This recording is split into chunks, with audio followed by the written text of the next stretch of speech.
Haleluya, puji Tuhan. Kita berjumpa kembali dalam kasih dari Tuhan Yesus Kristus. Dan saya berdoa supaya semuanya dalam keadaan baik-baik dan bisa mengalami apa yang penting, yaitu kasih karunia Tuhan kiranya bisa menyentuh kehidupan teman-teman. Karena itu yang sangat utama di dalam hidup manusia. Bukan saja utama tetapi menjadi begitu penting dibandingkan dengan harta kekayaan, dibandingkan dengan pasangan yang kita miliki, bahkan mungkin dibandingkan dengan keluarga yang kita miliki, jauh lebih penting kita mengalami kasih karunia Tuhan. Karena keluarga tidak bisa menolong kita pada waktu kita meninggalkan dunia ini. Harta kekayaan juga tidak bisa menghantar kita untuk masuk surga. Ya, bahkan pasangan kita pun tidak bisa menolong kita. Kekuasaan, jabatan, segala ketenaran, dan hal-hal yang kita peroleh di dalam dunia tidak akan bermanfaat pada saat kita meninggalkan dunia ini. Yang terpenting adalah kita mengalami kasih Tuhan, mengalami kasih karunia Tuhan. Karena kalau kita mengalami kasih karunia Tuhan, artinya kita diberi kesempatan untuk pulang ke surga. Oleh sebab itu, teman-teman, buka hatimu, jangan mengeraskan hati, karena kebenaran itu hanya punya Tuhan. Dan Tuhan itu hanya satu. Tuhan yang benar itu hanya satu. Tidak mungkin ada dua Tuhan. Kenapa saya katakan tidak mungkin ada dua Tuhan? Karena dari ciptaannya, dari manusia saja, semuanya itu sama. Baik yang ada di timur, barat, utara, dan selatan, sampai ke kutub pun manusia sama. Lubang hidungnya juga hanya dua, tidak tiga. Itu menunjukkan penciptanya hanya satu. Nah, sebagai hamba Tuhan, saya mengajak kita semua, mari kita selidiki siapa yang menciptakan kita. Tuhan siapa yang benar-benar adalah Tuhan yang mengasihi kita. Bahkan Tuhan Yesus bukan saja mengasihi kita, Dia benar-benar menunjukkan dengan menyerahkan nyawanya, mati di atas kayu salib, Dialah yang menebus kita dari tangan iblis. Karena iblis itu sangat kejam, iblis itu adalah makhluk yang tidak kenal belas kasihan. Dia menginginkan supaya semua manusia mati. Sejak manusia terlahir di dalam dunia ini, maka iblis akan melakukan serangan dengan tujuan supaya manusia semuanya mati binasa. Dan itulah yang dituliskan Tuhan di dalam Yohanes 8 ayat 44 dan juga yang ditulis di dalam Yohanes 10 ayat 10. Pencuri datang hanya untuk mencuri, membunuh, dan membinasakan. Betapa kejamnya makhluk ini. Dalam Yohanes 8 ayat 44 ditulis bahwa iblis adalah pembunuh manusia sejak semula. Oleh sebab itu, pikirkan dan renungkan baik-baik bahwa setiap kita perlu untuk berjumpa dengan Tuhan yang benar, Tuhan yang mengasihi hidup kita. Karena sejak dari Taman Eden bagaimana kita melihat iblis berusaha keras untuk merebut manusia dari tangan Tuhan, supaya manusia jangan sampai selamat. Nah, puji Tuhan, Tuhan Yesus adalah Tuhan yang baik, dan Dia mengasihi siapapun Anda, apapun latar belakangmu, apapun keadaan ekonomimu, baik engkau kaya, punya rekening gendut, rekening kurus, bahkan tidak punya rekening pun disayang Tuhan. Ya, dan apapun latar belakangmu, engkau punya pendidikan cuma SD, tetap disayang Tuhan. SMP juga disayang Tuhan, sama, tidak ada yang Tuhan bedakan. Bahkan yang tidak punya pendidikan pun tetap disayang Tuhan. Karena Dia Tuhan yang baik, Dia menciptakan manusia, Dia mengasihi manusia. Oleh sebab itu, pada kesempatan ini kembali kami akan hadirkan bagaimana seseorang berjumpa dengan Tuhan di dalam perjalanan hidupnya yang tadinya tidak mengenal siapa Tuhan Yesus itu. Nah, pada malam hari ini kita kembali akan diberkati, kita akan dengarkan bagaimana seseorang mengalami kuasa Tuhan, mengalami perjumpaan dengan Tuhan. Oke, kita sambut narasumber kita. Ya, selamat malam Pak. Salam, salam, Shalom. selamat malam bagi kita semua. Ya, apa kabar Pak? Saya, udah jelas? Ya, apa kabar? Sehat, puji Tuhan, sehat. Haleluya, puji Tuhan. Terima kasih ya Pak sudah hadir dan pada malam hari ini kesaksian Bapak akan memberkati banyak orang. Oleh sebab itu saya tidak berpanjang kata lagi, waktu dan tempat saya serahkan kepada Bapak. Silakan Pak. Oke, terima kasih atas kepercayaannya di mana di sore hari ini saya akan menyatakan berkat Tuhan. Saya berasal dari suku Baduy. Nama saya Sapei. Istri 1, anak 4, sudah punya anak 4, bahkan sudah bercucu 3. Puji Tuhan, saya selalu diberkati Tuhan. Di mana di waktu saya masih Baduy adalah tidak bisa bersekolah. Pokoknya di Baduy itu kan sangat tertutup sampai sekarang untuk pelajaran-pelajaran untuk ilmu pengetahuan untuk keluar. Tapi puji Tuhan, saya dituntun Tuhan keluar untuk mengenal kebenaran melalui Yesus Kristus. Jadi saya udah lama masuk Kristen. Saya udah mungkin ada sekitar 30 tahunan. Karena waktu itu saya masih kecil, dibawa orang tua keluar untuk bertani, karena di Baduy tidak ada lahan pertanian, kurang. Kebetulan orang tua saya dibawa ke daerah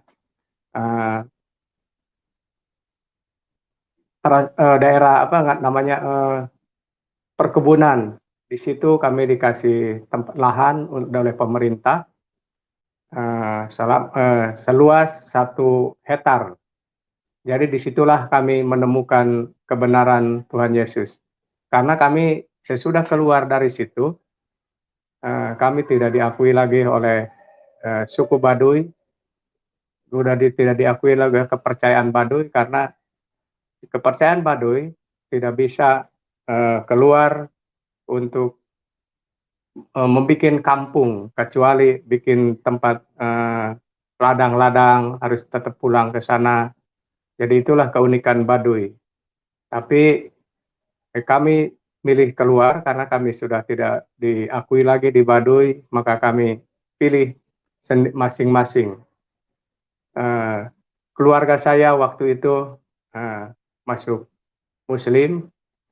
Adik saya anak yang ke-1, bersaudara. Jadi adik saya sudah di Muslim semua. Bapak saya juga udah naik haji, tapi puji Tuhan, saya mungkin dipilih Tuhan karena waktu itu saya sampai pernah mesantren juga. Saya waktu itu mungkin nggak lama sih, paling hanya sebulan saya waktu itu, karena di dalam hati saya, masa kata saya Tuhan harus berbahasa Arab saja, karena saya oleh guru saya waktu itu, dia menyebutkan kalau tidak pakai bahasa Arab tidak sah katanya. Terus hati saya, kenapa kata saya, karena ini Tuhan mungkin perkataan itu pun, bahasa pun itu semua Tuhan tahu gitu. Makanya saya ngomong sama Ustadz waktu itu, Pak, saya milih keluar karena saya ingin yang punya bahasa yang khusus, bukan bahasa Arab saja, tapi bahasa Sunda atau bahasa Indonesia mungkin masih ada, kata saya gitu. Terus dari situlah saya belajar. Kebetulan di situ ada seorang pemain bola, itu namanya Ismail Amaloh, yang datangnya dari Timur Timur. Waktu itu dia orang Timur Timur katanya. Tapi dia tidak mengajarkan, langsung tidak mengajarkan firman Tuhan. Dia waktu itu hanya main bola selama kurang lebih 3 tahun. Jadi selama main bola itu, sebelum kita main bola, belajar main bola, dia berdoa. Jadi nggak tahu doanya seperti apa gitu. Setiap mau main bola, perpegangan tangan, dia umat kami berdoa gitu. Lama-kelamaan kami ingin tahu, terus ditanya gitu, tanya. Sesudah ditanya, dia punya buku tebal, terus ditunjukkan, "Ini buku apa?" kata kami ini. "Ini," katanya, "hidup saya tidak berarti tanpa buku ini," katanya. "Boleh kami pegang?" kata kami gitu. Boleh, yang bebas," katanya. Karena setahu kami, karena di Baduy tidak ada, buku atau tidak ada kitab suci, kalau pegang Al-Quran itu harus wudu dulu. Makanya kami hati-hati tidak berani pegang, karena takutnya seperti itu, gitu, seperti Al-Quran. Tapi dia memberi kebebasan kepada kami, terus sesudah itu dia bolak-balik ke Bandung atau datang ke tempat kami. Iya, datang ke tempat kami, terus dia, sesudah dia datang, kami tanya bahwa, ada ayat, ada apa namanya, ada yang ayat-ayat kecil dan ayat-ayat besar. Jadi dari situlah kami mulai belajar, Alkitab namanya. Jadi dari situlah belajar Alkitab, terus sesudah itu kami terus mempelajari, akhirnya kami sebarkan kepada saudara-saudara kami di daerah situ, karena kami di daerah pemukiman itu orang Baduy itu sekitar 80 keluarga waktu itu yang keluar dari Baduy. Tetapi sesudah tahu bahwa, di situ ada orang Baduy, ada orang Kristen, maka kami akhirnya dapat, perlakuan yang tidak baik dari, tetangga-tetangga itu, tetangga kami gitu. Seperti dari pemerintah, dari lingkungan. Terus kami dari situlah dieksekusi masing-masing, dipanggil ada yang ke Koramil, dipanggil ke Kapolsek, jadi ditakut-takuti waktu itu kami. Waktu itu sekitar 15 keluarga yang masuk Kristen. Tapi akhirnya dia pada keluar karena, mereka ketakutan, tanahnya juga ditakut-takutin mau diambil lagi, jadi akhirnya mereka kebanyakan masuk, Muslim. Tapi puji Tuhan, kami mungkin opat keluarga lagi yang masih tetap teguh untuk menerima Tuhan Yesus, karena Tuhan Yesus adalah, menurut kami adalah satu-satunya yang kami cari. Karena di ajaran-ajaran yang lain kami tidak pernah temukan bahwa keselamatan itu melalui Yesus. Tetapi keselamatan itu hanya melalui Yesus, yang lain harus melalui amal, perbuatan, kalau itu tidak. Jadi makanya itu yang saya sampai sekarang, sampai teguh, sampai selalu memegang Tuhan Yesus. Yesus adalah satu-satunya keselamatan.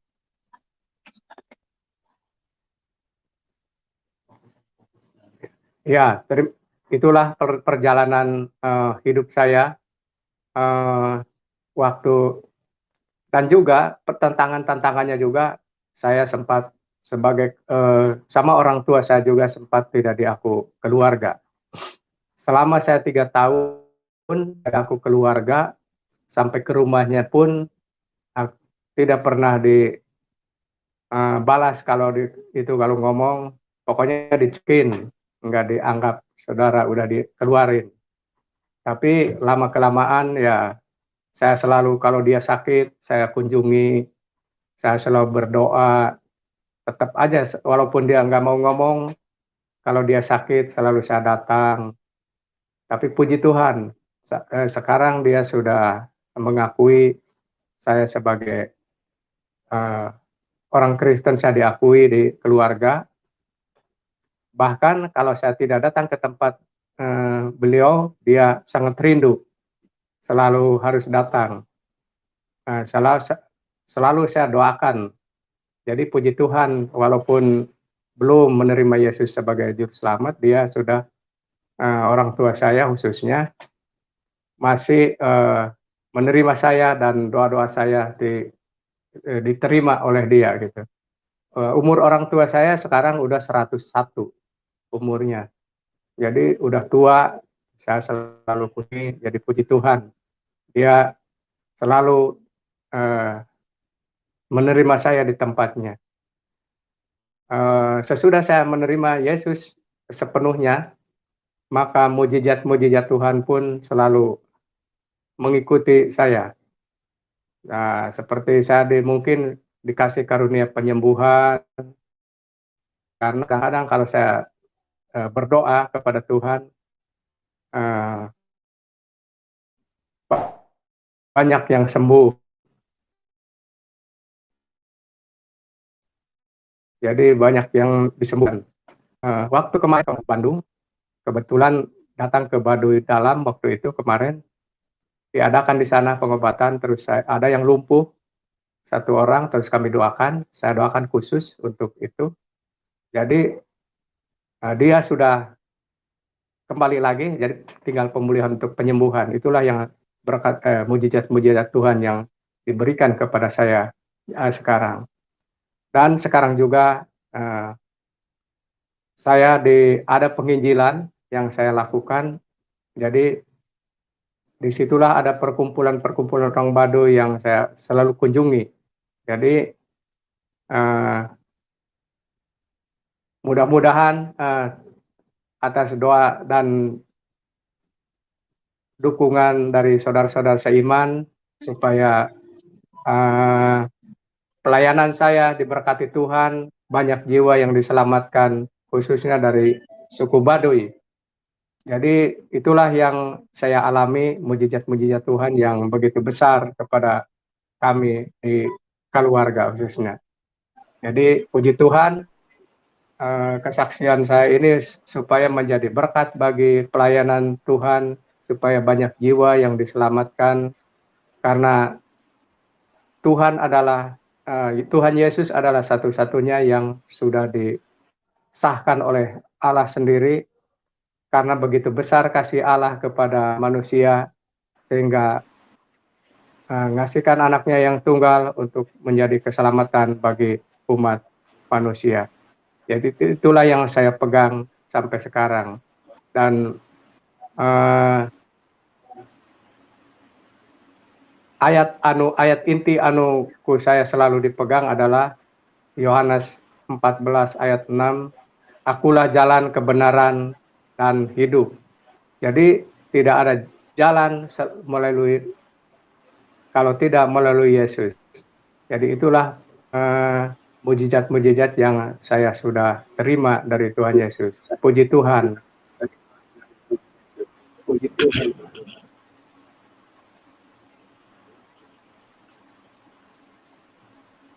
Ya, haleluya. Bisa dengar suara saya, Pak? Bisa, jelas. Ya, oke. Safi? Ya. Nah, pada waktu itu Bapak di dalam kepercayaan iman yang sebelumnya itu artinya Bapak tinggalkan karena Bapak menemukan Tuhan Yesus sebagai Tuhan dan Juru Selamat. Nah, kira-kira apa yang menjadi dasar sampai Bapak itu meninggalkan keyakinan yang dulu, Pak? Apa yang mendorong Bapak, apa yang menguatkan Bapak untuk mau meninggalkan keyakinan yang dulu dan mau percaya kepada Tuhan Yesus? Oke, iya, karena itulah tidak ada keselamatan kalau tidak melalui Tuhan Yesus. Jadi kepercayaan Baduy adalah rata-rata dengan amal perbuatan kita. Maka kalau banyak amal perbuatan kita adalah bisa masuk surga. Saya tidak saya memang orang merasa berdosa, makanya saya memilih Tuhan Yesus itu sebagai juru selamat supaya menyelamatkan saya. Karena di Baduy itu kan banyak sekali dosa turunan itu yang bisa disembuhkan. Itulah yang di Baduy Ya, sekarang kalau sampai sekarang. tata cara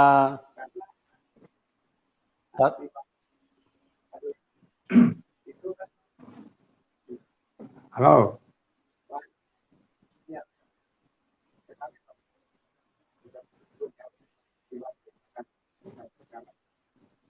Kurang jelas, nggak dengar kedengaran. Iya. Okay. Bapak bisa dengar saya? Dengar. Pak Safi, bisa dengar Ya, saya? dengar. Pak Safi? Iya, boleh. Terus. Sudah?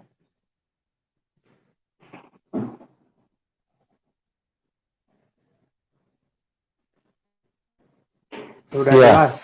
Ya. Oke. Dalam kepercayaan yang lama menjalankan ajarannya itu seperti apa ya Pak pada waktu itu dalam Begini agama Pak. kepercayaan? Iya. Agama kepercayaan itu biasanya diawali dengan ngukus. Ngukus itu bakar sesuatu atau bakar menyan atau garu. Itulah ngukus. Jadi ngawalu, muja, ngalaksa, itulah perkataan di Baduy itu tata cara ibadah di Baduy. Jadi ngukus itu kan meminta kepada Sang Pencipta. Tetap orang Baduy itu meminta kepada Sang Pencipta, orang kepercayaan itu. Jadi di dalam ngukus itu bahasanya seperti ini. Neda-neda ka Gusti nu maci, ka Allah nu maha kawasa, menciptakan bumi jeung langit, menta dikabul sapanuhun dijabah sapaneja. Itulah perintahan orang Baduy di dalam ngukus itu. Jadi dari situlah baru jampe-jampe apa gitu yang di. Iya. Oke Pak. Terus jadi setelah orang Baduy itu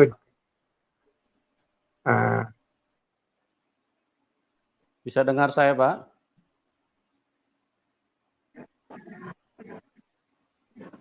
Agama ngawal itu melakukan sesuatu yang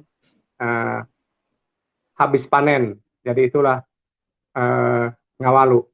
Jadi ngawalu itu salah satu salah satu adat mereka yang tidak bisa dibuang sampai sekarang. Iya.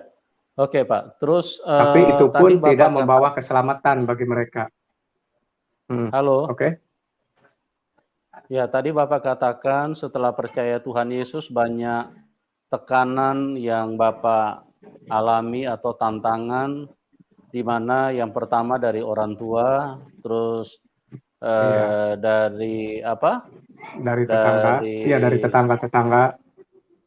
Tetangga-tetangga juga tadi Bapak bilang dari apa? Petugas-petugas ya? Iya, kalau petugas sih mungkin ada laporan dari tetangga, ada dari tetangga sebelah gitu. Dari kepercayaan yang sebelah. Nggak mungkin kalau pemerintah mah itu membeda-bedakan, cuma mungkin ke laporan yang lain gitu.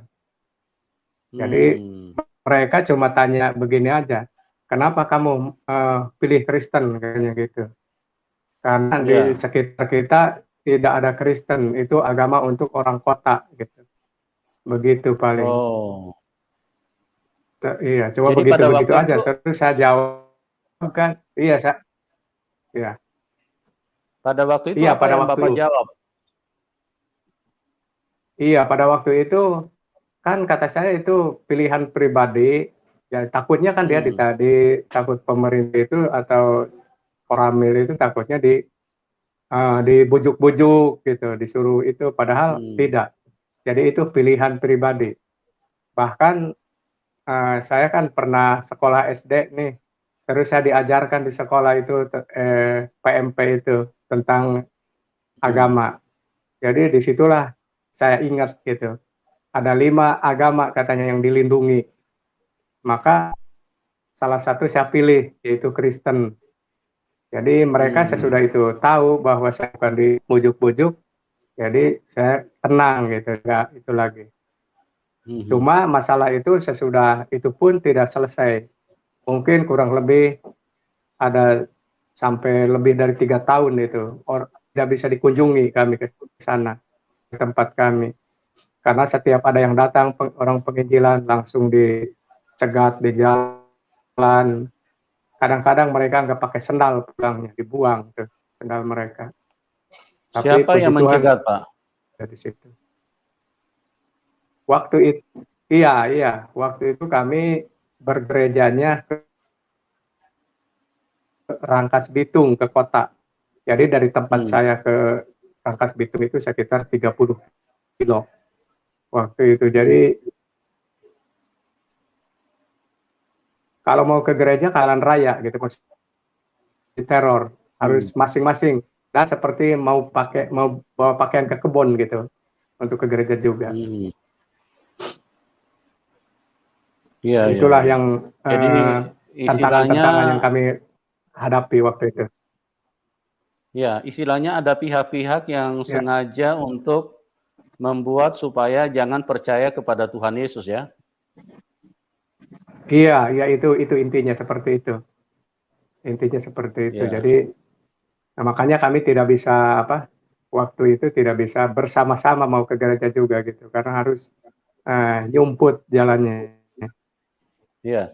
Jadi agama yang diizinkan pada saat itu cuman apa, Pak? Selain agama Baduy, maksudnya kepercayaan, Ya. agama apa lagi yang diizinkan untuk masuk Di mana tuh? di Di tempat daerah Bapak Baduy pada tidak waktu itu? ada agama yang lain.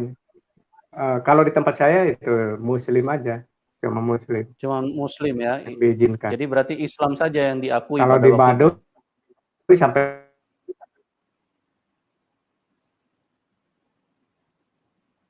dan pilih agama harus keluar. Jadi selain Jadi agama Muslim, saya alami gitu. Saya alami itu. istilahnya tidak diakui gitu ya, Pak? Tidak diakui ya, oleh masyarakat di situ, oleh selain Muslim. Tapi kan kami selalu Jadi, bertahan gitu karena ya oke. jadi yang bertahan untuk tetap ikut Tuhan Yesus itu ada berapa orang pada waktu itu? Kurang lebih ada 4 keluarga, ada 10 orang lah kurang lebih. Yang lainnya balik ke Muslim. Balik ke Ikut Muslim, yang Muslim yang pulang lainnya. ke Baduy lagi ikut Muslim, kebanyakan disebut Muslim. Tadinya ada 15 keluarga yang ikut Iya, Tuhan kurang Yesus lebih ya, ikut 15 Kristen ya. keluarga tadi. Iya,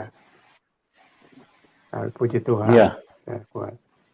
Oke, Pak. Memang ikut Tuhan Yesus itu tidak mudah karena Tuhan Yesus itu membawa ajaran dari atas, dari surga. Jadi banyak Iya. orang yang tidak mengerti dan mereka artinya ini mengedepankan apa yang mereka pahami, padahal seharusnya kalau mereka menyelidiki Iya. sungguh-sungguh, mereka akan melihat bahwa Tuhan Yesus itu adalah Tuhan yang mengasihi semua manusia dan Tuhan Yesuslah yang menciptakan semua manusia.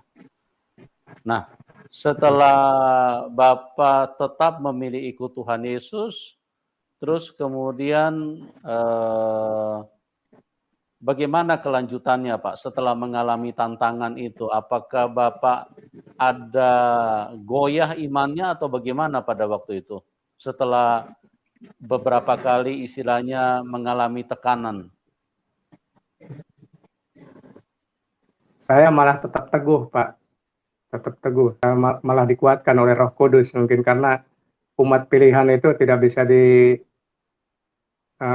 digoyah-goyah seperti semakin digoyang semakin dalam gitu kayu seperti pohon kayu digoyang angin akarnya semakin mendalam gitu.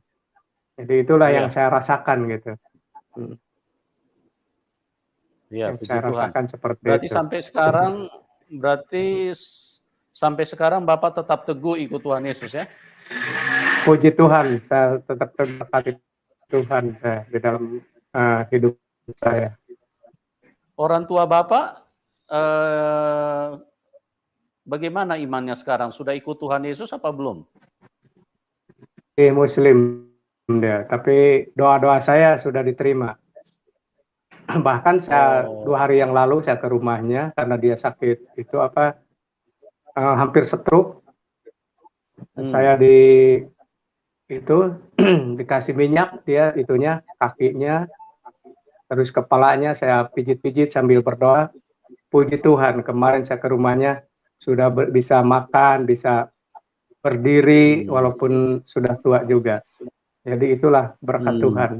Jadi mujizat yang diberikan Tuhan kepada saya melalui uh, tangan, melalui doa. Pokoknya doa-doa saya itu saya dikasih karunia untuk penyembuhan juga gitu sama Tuhan. haleluya, luar biasa ya. Jadi teman-teman kita melihat bagaimana artinya orang kalau percaya kepada Tuhan Yesus itu tidak mudah karena akan mendapatkan perlawanan dari berbagai pihak. Karena memang Tuhan Yesus itu membawa keselamatan. Nah, biasanya kuasa kegelapan itu pasti tidak suka. Oleh sebab itu, sehingga kuasa kegelapan ini bekerja untuk menghalangi supaya jangan sampai kebenaran itu atau ajaran yang bisa membawa manusia kepada keselamatan itu menjadi diterima oleh manusia-manusia yang lain. Karena setan ini sangat jahat, dia tidak ingin manusia selamat. Dia ingin manusia semua mati, binasa, masuk di dalam neraka. Ya, Dia setanlah yang mencegah manusia supaya jangan percaya kepada Tuhan Yesus. Oleh sebab itu, saya berdoa, saya terus berdoa supaya kasih karunia Tuhan itu bisa menyentuh setiap kita, agar jangan sampai nanti ada kata terlambat atau kata menyesal, karena kalau manusia menyesal itu sudah tidak ada gunanya. Kalau manusia sudah diterkam setan dan masuk di dalam alam maut, manusia tidak akan bisa keluar lagi dari situ. Pastikan dirimu bahwa Anda sudah berjumpa dengan Tuhan yang benar, Tuhan yang mengasihi dirimu, Tuhan yang baik, Tuhan yang mau mati untuk hidupmu. Jadi jangan salah melangkah dan jangan salah pilih, karena Tuhan Yesus itu benar-benar Tuhan yang turun dari surga. Ajarannya tidak bisa dibantah. Dia berkata, Tuhan Yesus berkata, jikalau kamu ditampar pipi kanan, berikan juga pipi kiri. Mana ada manusia bisa mengajarin seperti ini? Kalau manusia mengajarkan, kalau kamu ditampar pipi kanan, pukul kepalanya. Kalau perlu, habisi dia. Itulah yang berlaku di dalam kehidupan manusia, tapi tidak dengan Tuhan. Artinya Tuhan mengajarkan cinta kasih, tidak perlu membalas, karena Tuhan sayang semua kepada manusia. Jadi Tuhan ingin supaya ada rekonsiliasi, ada pemulihan, dan itu yang terjadi di dalam kehidupan manusia. Kalau Anda benar-benar mau mencari Tuhan, maka saya percaya kasih karunia Tuhan Yesus akan menyentuh hidupmu. Jangan keraskan hatimu karena waktu ini singkat, teman. Waktu kita tidak banyak, jadi jangan sekali lagi, jangan sampai terlambat. Tuhan Yesus mengasihi kita semua. Nah, Pak Safei, oke. kira-kira pesan apa yang Bapak bisa berikan kepada teman-teman yang belum kenal Tuhan Yesus, supaya mereka juga bisa kenal Tuhan Yesus? Silakan, Pak. Oke, terima kasih atas waktunya telah diberikan kepada saya. Saya pesan kepada saudara-saudara saya supaya peganglah Tuhan Yesus karena tidak ada jalan lain, hanya melalui Yesus Kristus, jalan keselamatan. Jadi jangan merasa terlambat karena penyesalan itu salah. Karena kita harus selalu pegang keselamatan itu hanya melalui Tuhan Yesus. Tidak ada jalan lain, hanya melalui Yesus Kristus keselamatan itu. Itulah yang saya tekankan kepada kita semua, karena Tuhan selalu sayang kepada semua manusia. supaya semua manusia diselamatkan. Karena tidak ada jalan lain, hanya melalui Yesus Kristus yang sudah disahkan oleh Allah, korban di Bukit Golgota di kayu salib, itulah mencurahkan darahnya ke tanah untuk menebus sekabeh manusia. Jadi itulah pesan dari saya, semoga diberkati Tuhan, semoga nama Tuhan dimuliakan. Amin. Ya, haleluya, luar biasa sekali bahwa Tuhan Yesus telah memilih Pak Syafei yang tadinya tidak mengenal Tuhan Yesus, dan beliau sekarang bukan saja menerima Tuhan sebagai juru selamat, sebagai Tuhan dan juru selamat, tapi beliau aktif untuk memberitakan Injil supaya lebih banyak orang yang bisa diselamatkan.